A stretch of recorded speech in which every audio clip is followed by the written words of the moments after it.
What's going on, ladies and gentlemen? Time for another requested video. Manny, how do you set your home wall? How should I set my home wall for training for climbing? In this video I'll share a couple of tips and tricks regarding setting, although I will right away say that there is no mandatory way of setting. Obviously, different climbers have different requirements. The ideal training wall for a competition boulderer will look differently from one of an outdoor sport climber, just like the wall of a 7A climber will look differently from one of a 9A climber, for example.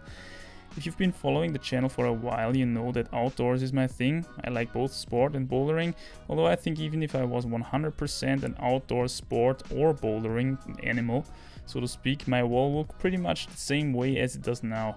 The reason being that outdoor bouldering performance carries over nicely into outdoor sport performance, so if you hit bouldering, you will essentially cover both.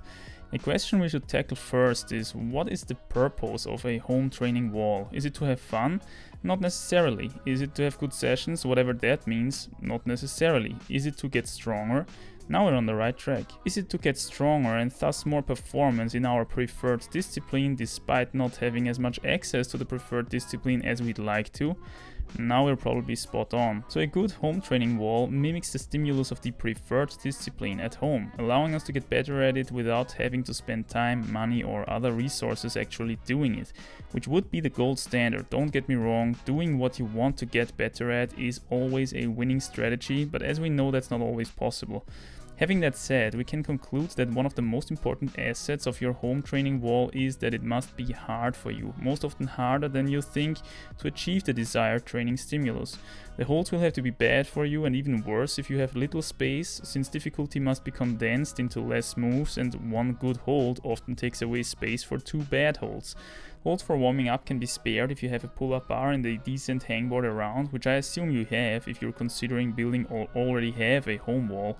My wall is quite small. Even if I start super low, I get only 2 to 3 moves until I'm at the top, although I'm only 173 centimeters tall. If you want to know exact stats, you can check out the building video. I can reach my top edge standing from the ground, which means no need for brushing or checkout jogs to get to high cruxes or anything. In other words, I can access the whole wall standing or sitting on the ground, which is amazing for practicing single moves.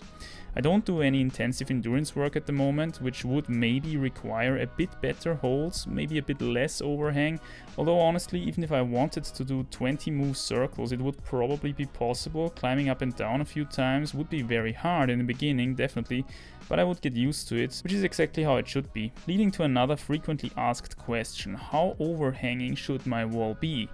I'd say the lower your climbing level and the more space you have, the less overhang you can afford. More overhang gives you more climbing surface when space is little, while pushing difficulty by bringing core and upper body into the game and making holds less in-cut, except underclings. I'd estimate that my 8A reference boulder would be 6C on a perfectly vertical wall, keeping all holds the same, just changing steepness. If I had to guess, I'd say most climbers who got so far to consider a home wall will have the best overall training results between 30 and 45 degrees overhang or something. Adjustable steepness would be cool, but that's often much harder to build and it's definitely not necessary. If you set densely enough, you can cover a wide range of difficulties somewhere in between 30 and 45 degrees fixed steepness. My wall is 43 degrees overhanging. I'll try to show you some hold sizes and the grades they are involved in on screen to give you an idea of the difficulty range I'm covering, around 7A/V6 Yankee Doodle, up to really open end. I think I managed to send a few 8A plus V12 so far. While designing, I always had the wall set up so I could test how the holds would turn out on the wall. One rule of thumb I followed was that it should feel just about too hard to hold for me in the non-warmed up designing state. Because as we warm up, we gain a lot of performance, especially fingertip strength for small edges, and that way most holds turned out just right. As you can see, I used exclusively wooden screw-ons, no T-nuts, because it offered a number of advantages to me. Wood is easy to work with. If you need to make a hold better or worse, you can do so by simply sanding stuff off. They can be sanded and rounded very smoothly, no annoying friction ridges or any of that, therefore super skin sparing and little use of friction for holding, which maximizes required finger strength, which is a concept I call holding actively, opposed to holding passively with the help of friction, so to say.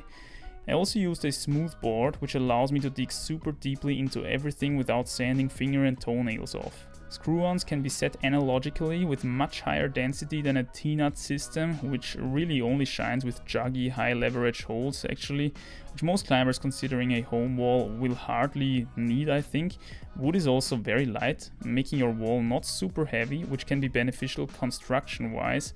One disadvantage would be that you can't reset your wall as quickly and as indefinitely as with T-nuts.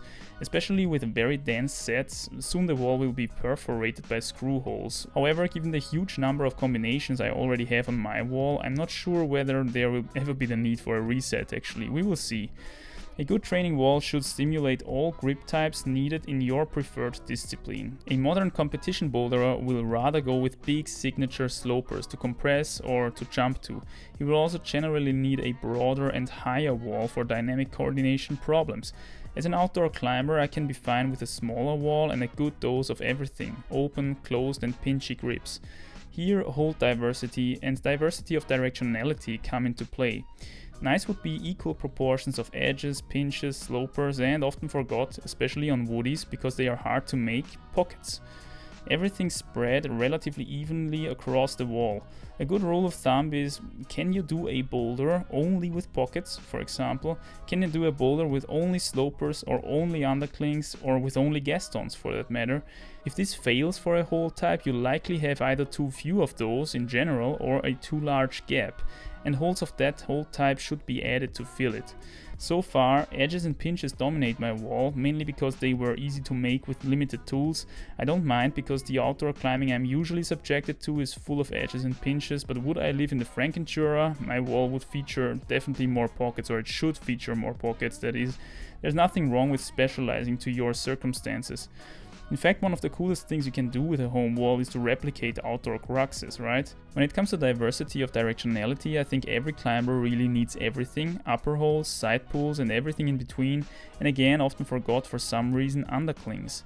I've got lots of upper and side pulls, but only few designated underclings, yet most of my edges can be taken as an undercling as well, so that kinda makes up for it. My universal top hold is an almost 45-degree sloper, which I can hang comfortably when I'm warmed up. Anything I'd mount to that would make things easier, which I might need at some point for bigger dynos with lots of swing out maybe. I could also make things harder by subdividing the top into different areas, but experience showed me that you will end up with a blurry line between counting and not counting a problem is done. So for the moment I simply leave it at that. I leave it how it is because it works. The side edges of the wall are very hard to hold side pull slopers, awesome as intermediates or for compression. I set a few pinch islands to have a few spots where they are better. For starting holds, really the same rules apply. I wanted to have everything there, edges, pinches, slopers, side pulls, gastons, underclings and a jug in the center for easier starts. What's still missing here is pockets actually. Below sit start niveau and on the kicker I really only mounted these ball foot holes, no need for anything more sophisticated, at regular distances and symmetrical so that I would hopefully have something to step for any circumstance. So far it worked wonderfully, leading to another often discussed topic, symmetry. Does a training wall have to be set symmetrically? In my opinion, not at all. I set some holds symmetrically because I wanted to get an idea how much my one-sidedness affects my performance. As you might know, like with many other climbers, my left hand is weaker than my right hand.